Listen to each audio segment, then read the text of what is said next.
Okay, for years, the walnut growers here in California have experienced lower yields in their walnut orchards, and there was no explanation for developing orchards to have reduced yields. After several field meetings and field days, we discovered that a lot of trees were loaded with dead spurs and shoots that were covered with pycnidia. Pycnidia are the fruiting structures of fungi like Botryosphaeria and Phomopsis. And that initiated a project to determine if Botryosphaeria and Phomopsis is an active disease of walnuts in California. Today, I'm going to present the highlights of this Botryosphaeria and Phomopsis canker and blight, and I'll give you some approaches how to manage this disease. First of all, let me introduce myself. My name is Themis Michelidis. I'm a plant pathologist for more than 30 years with UC Davis, and I'm located down at the Kearney Agricultural Center in parallel south from Fresno in the center of California. Now, it's interesting that this Botryosphaeria disease, in a way, it's not new, but it has been reported in 1915. It was reported from UC Berkeley as melaxuma, as a disease with the name melaxuma, because at that time in those varieties produced a lot of black sap, and that the researchers found that it was caused by Botryosphaeria ribes. So it is interesting that this report was the first report of Botryosphaeria in walnuts. So the other thing that has been reported is the branch wilt. In the 1950s, major branches of walnuts were found to be killed, and the researchers then discovered that this was a fungal disease, a fungus that attacked mainly the sunburned branches and caused this killing of major branches. And to our surprise, this was actually, the old name was Hendersonula toruloidea, but the new name is Neoscytallidium dimitiatum, the cause of this. And this also belongs in the family of Botryosphaeriaceae, where Botryosphaeria belongs. So the main characteristic of this disease is the the killed branches develop this black powder on the surface, which is nothing else but the actual fungus that the mycelia of the fungus break down and become aerobose spores.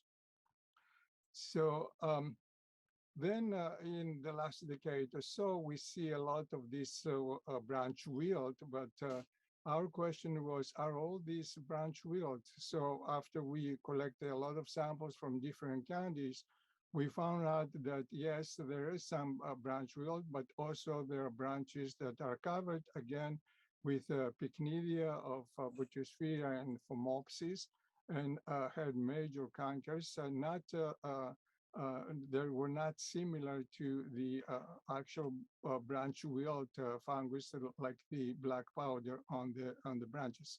So we had pycnidia here, and that initiated the project to determine if Botryosphaeria and Phomopsis is an active disease of walnut. So we did a lot of studies, and we found after a phylogenetic study that we're dealing with a complex of Botryosphaeriaceae. About 10 species were shown to be pathogenic, and at least 2 species of Phomopsis were pathogenic on walnut. And we found that all the walnut cultivars can be infected with not major differences. Among the Botryosphaeriaceae, Physicoccus mediterraneum, number 6, is found in most of the counties where walnut are growing. And this is not surprising because in pistachios also we have a disease, Botryosphaeria, and the same fungus is the most widespread. So how this disease develops, it's very interesting because we know that in Botryosphaeria fungi diseases, These fungi really infect immature fruit and cause latent infections, like infections that are established with the fruit tissues or the plant tissues, but they do not show any symptoms. And symptoms, we call these latent infections. There are successful infections, but symptoms will develop later as the hulls mature. And that is like in late August, September, as the hulls mature, we'll see the development of the disease where the fungus, these fungi will decay the hulls. They will move then to the next fruit, and from the fruit will move through the peduncle, the fruit stem, into the spur and kill the spur in extreme situations. Also, if the nuts don't fall onto the ground, so you will have mycelia that will invade the kernels and it can cause walnut mold. This is an active disease that develops in September, for instance, in a Chandler orchard. You can see the blighted nuts, and this is in an orchard where the grower was irrigating with sprinklers that wetted the lower canopy. And you can see the blighted nuts and also blighted leaves, and the blighted leaves are mainly because the spurs here are killed.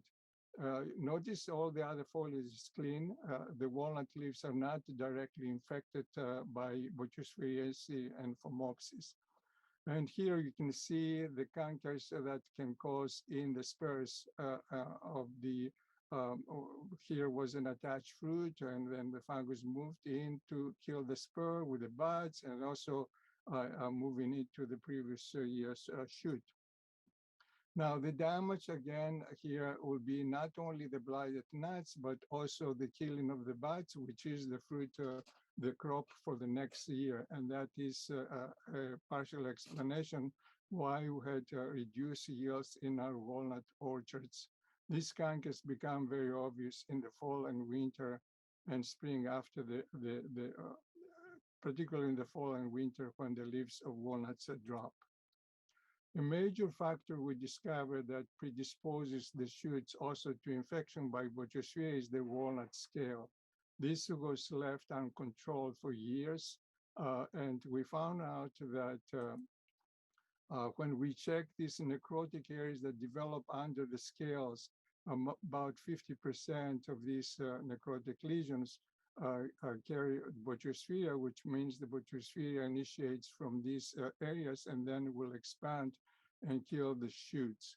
In an experiment we did, we collected shoots with scales and shoots with no scales, and we inoculated those with 3 of the species of Botryosphaeria. And from this graph, you can see that 60 to 75% more shoots were infected when the scale was present and when the scale was not present. And these results really initiated, forced the growers to pay more attention to the scale and start treating the scale to reduce the scale in the walnuts. Another major factor for this disease is the pruning wounds. Pruning wounds are very susceptible to Botryosphaeria and Phomopsis. And as you know, pruning, the shoots of a walnut have a channel where the pith is located. And I believe that this is how this get infected. When this pith, which is spongy, becomes wet, maintains the moisture longer and also affects the germination of the spores, and then we had development of major cankers. Notice here that the fungus advances more than the external margin of the canker, and that is when we tell growers to prune, we tell them to prune about 5 centimeters below the external margin of the canker in order to get out the infection.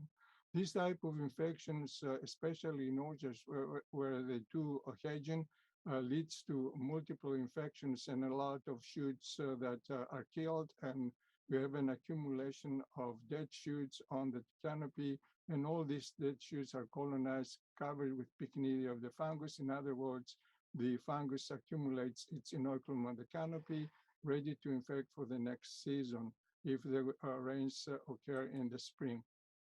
Now, to show how susceptible were the pruning wounds, we did this experiment on 9 to 10 of February. We prune a lot of shoots and then we inoculated periodically, as you can see here, with one of the Botryosphaeria species. And we found to our surprise that even after 4 months, we got very good size cankers, which means that the pruning wounds are very susceptible to infection, and that also indicates that this long time of susceptibility will create problems to protect the wounds of walnuts.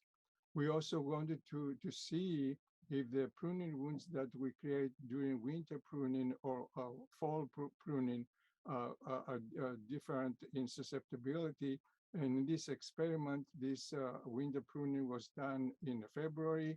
We had about 75 to 100% cankers that develop in different age shoots, and this was done in the field. As well, the fall pruning, which was done in November 14. In this, we got a lower percentage of cankers, of the shoots with cankers, and this suggests to the growers that the pruning should be done in the fall, where the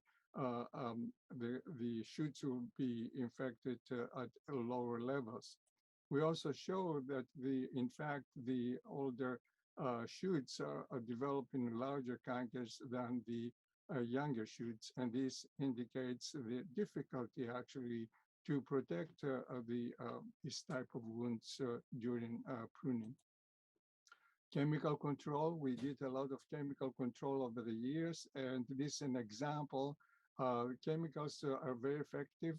Fungicides that I'll summarize them in the next slide. They are very effective in reducing not only the fruit blight, but also here the blighted shoots, which actually the blighted spurs, from 12% down to less than 2% with some of the chemicals here. And these are 3 applications to determine the efficacy of fungicides that we apply in mid-May.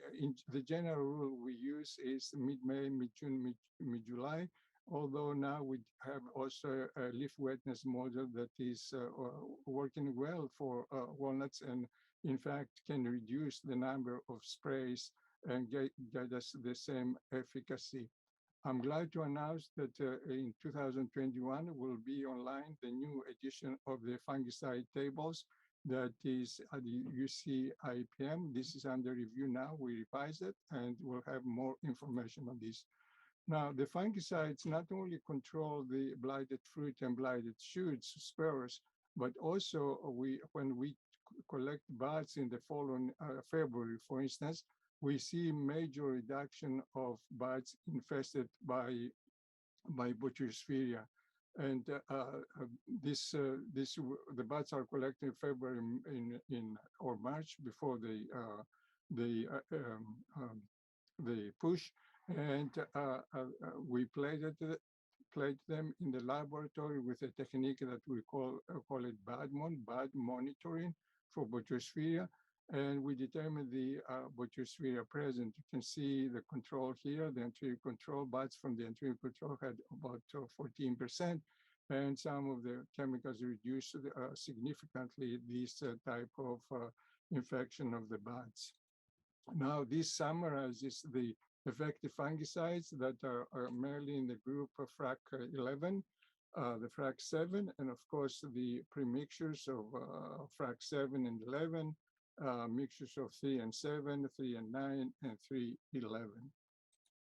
So to summarize here, because the time is limited, I can conclude that Botryosphaeriaceae fungi can infect green walnut fruit, causing latent infections in the spring, and that may mislead the growers, thinking that they have healthy crop. After a rainy spring, the growers need to apply the fungicides, especially if they know that they have inoculum in the orchards. The infections from fruit move via the peduncle to the spur, and from the spur down to the shoot later in the season. The Botryosphaeria and Phomopsis species produce a rain splash inoculum in Pycnidia, and we found also that they produce pseudothecia that produce airborne ascospores that can also develop in the walnuts and cause disease and move around. Pruning wounds are very susceptible to infection for at least 4 months. Pruning in the fall results in lower disease than that done in winter. And control of walnut scale is a necessity now because the scale predisposes the shoots to infection by Botryosphaeria. Also, we found in other research, I don't have the time to show you here, walnut blight, which is a bacterial disease, lesions caused by walnut blight, and also other diseases can serve also as infection courts of Botryosphaeria and Phomopsis and other fungi. The sprays with fungicides during spring and early summer can reduce the disease. Blighted fruit and canker spurs very significantly and at harvest. Best disease management, though, will be by combining sanitation, in other words, removing the dead shoots and any dead branches, and also apply the fungicides. And we know from experiments that the best timing for one spray for this disease will be at the second part of June and first part of July in our orchards in California. So with this, I would like to thank you for your attention, and also thank my group that helps in these experiments, and farm advisors and the California Walnut Board for funding this research. Thank you.